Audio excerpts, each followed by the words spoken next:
Hello students, welcome back to English classes. As in our previous session, we went through a new poetry that was an elementary school classroom in a slum by Stephen Spender. And we already went through the poet's biography and introduction of the poem. So today we'll be beginning with our second and third stanza, as we have already done with first stanza. There we came across the experience of our poet Stephen Spender of a school in the slum, and even he is just depicting a harsh reality of the society which is just related to these slum dwellers. There he have well portrayed four figures in the slum school. First was the tall girl, and second was the paper seaming boy, and third was the unlucky heir, which ironically he described as if we know very well that like rich people, they used to inherit their father's property, but here what is happening? This unlucky heir, he is inheriting the disease of his father. And last but not the least, fourth boy, which was described, who was sitting at the back benches of the dim classroom. So this was all about first stanza, and now we'll come across our second stanza, that is on page number 92. On sour cream walls, donations, Shakespeare's head, cloudless at dawn, civilized dome, riding all cities. Now here, poet Stephen Spender, he is trying to describe the walls of the classroom, which is very pale and dirty, and it just means an unpleasant feeling. And on the walls, like he's just trying to describe that many donated items have been put up, and these represents the world of the rich and prosperous people. And even he's saying that one picture of Shakespeare is also on the wall, and even very big domes of the cities, which represent the quality life of those city people. And even like in second line, if we find cloudless at dawn, that means like if we go through, we'll find out that early morning when we go and just see the sky, it is just cloudless, which has been given out in this picture. So here like a very good description of natural scenic beauty has been given out by the poet. In next line, belt, flowery, Tyrolese valley, open-handed map, awarding the world its world. Now there is also a picture of beautiful Tyrolese valley, which is just set up in the region of Austrian Alpine province. It is situated, and it is fully covered with flowers, giving a attractive scenic beauty. And even one world map is also there.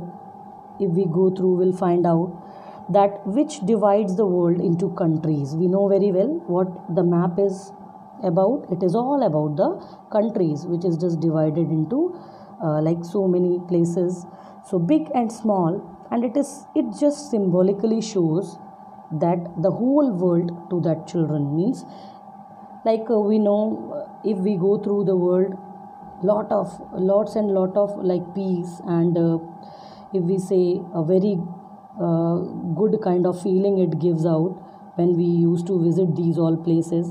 But for these children, it is just meaningless.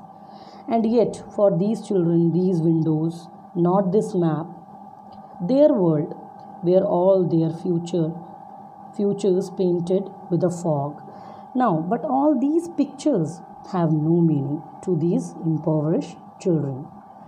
the world depicted on these walls is not the world of these children. Means if we say that this world means as it is just depicted on this map, it is just, if we say, a dream to them which they will never ever visit in reality.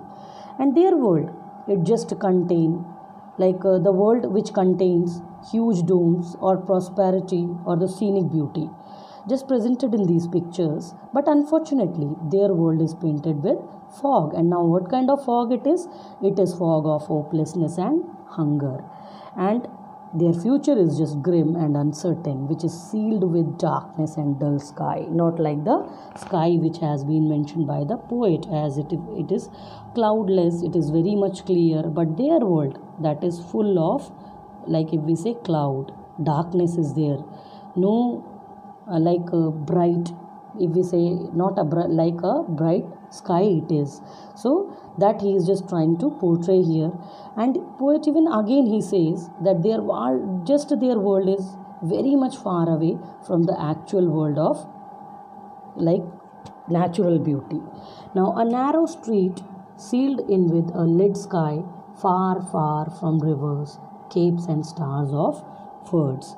Now again here poet is just describing that their actual world, like the world which they have, these slum dwellers have, that is very much far away from the actual world, and it is very much far away from rivers and capes, and even the things for them are just like the stars in the sky which they can never ever touch in their life. That much means, even if we see, very much painful this time the poet is, as if he is sharing his own experience when he visited a slum school. So the way he is describing metaphorically, if we see, it's very it's just awesome, as if we could just sit and imagine only the kind of pain he is going through when he is coming across the experiences of these children, those who are studying in this elementary school, and it is in a slum. So here he is just giving a very good examples which has been set up in this slum school.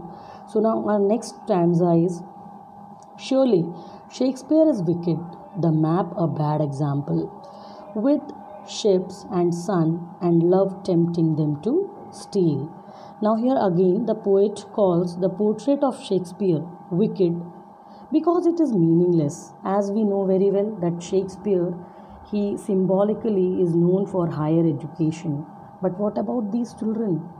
Nothing. Means no good education they are receiving. Not only that, all means, if we find out, lack of basic amenities is also there. And so this all things is just meaningless to them these slum children.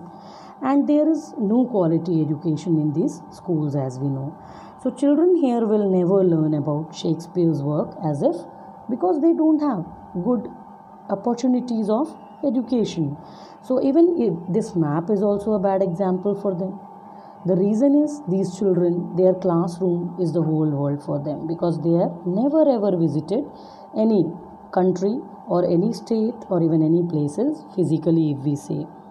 And there is no world beyond their poverty, hunger and hopelessness. All that we could say is that fully they are just dipped into hopelessness and hunger. So these maps are unreal for these children. The beautiful world, if we say, that is with the offerings of sun, ships, love and care, only tempt them to steal. Means they can only tempt, they can only think, yes, they wanted to visit, but they never ever could go and visit these places. Even they never could be like Shakespeare, they never could be they can only see these places in that map, but they can never ever visit them physically. So that is all what poet just want to describe here, just in these lines. And even for lives that slyly turn in their crammed holes, from fog to endless night. And now here he is saying, as if he is just trying to describe that these people, they just to know, they are not at all familiar with the worldly things. They live in their cramped holes like hutments, means, and which shows their misery or their kind of life which is miserable, if we say, and never ever like going to stop. And this, they'll have just an endless nights, means never this is going to stop, and they have to face them in their whole life. Now on their slag heap these children wear skins peeped through by bones, and spectacles of steel, mended glass like bottle bits on stones. Their bodies just look like a garbage heaps. Now he is giving out a description about the personality of these children, and he's just trying to describe their outlook. So they are very skinny, and their bones are peeping out of their skins. Reason is that they are malnutritious. They never ever get any good food to eat, and even like if we come across no nutritious things, they used to have no edibles, no good things. So that is all about like why they are like that. And now even spectacles of steels like with mended glass like bottle bits on stones. So even the state of poverty we can just intensify with the fact that the glasses which they are wearing, these children, and even that is cracked and look like broken pieces of a bottle, means you see their like condition, it's so miserable that they don't have even good things or to use. And even the glasses or the spectacles which they are wearing, that is also broken one, and it is so much cracked that if we could see, that is just like a pieces of a bottle, so which they are wearing. All of their time and space are foggy slum, so blot their maps with slums as big as domes. So now all of their life is just being destroyed here in slum. They are not having any good opportunities in their life, and this slum is just like a blot means just like a spot on that big map, and just as big as the doom, if we say. And on the maps of these children, the lives of these children is just like it is so miserable. Like if they know that yes, this is a big map, but if they just try to find out these slums are just like a spot on those big dimensions if we see on the map. So we could not even spot them, that kind of places they are living in, that kind of cramped holes or hutments they are living in. So in all, if we say their life is miserable, which here just poet wish to portray, and he is just giving a idea, means how these people are leading their life miserably in this slum, and just whole story about these slum dwellers. Okay, till here, and next stanza's explanation we'll have in next session. Thank you.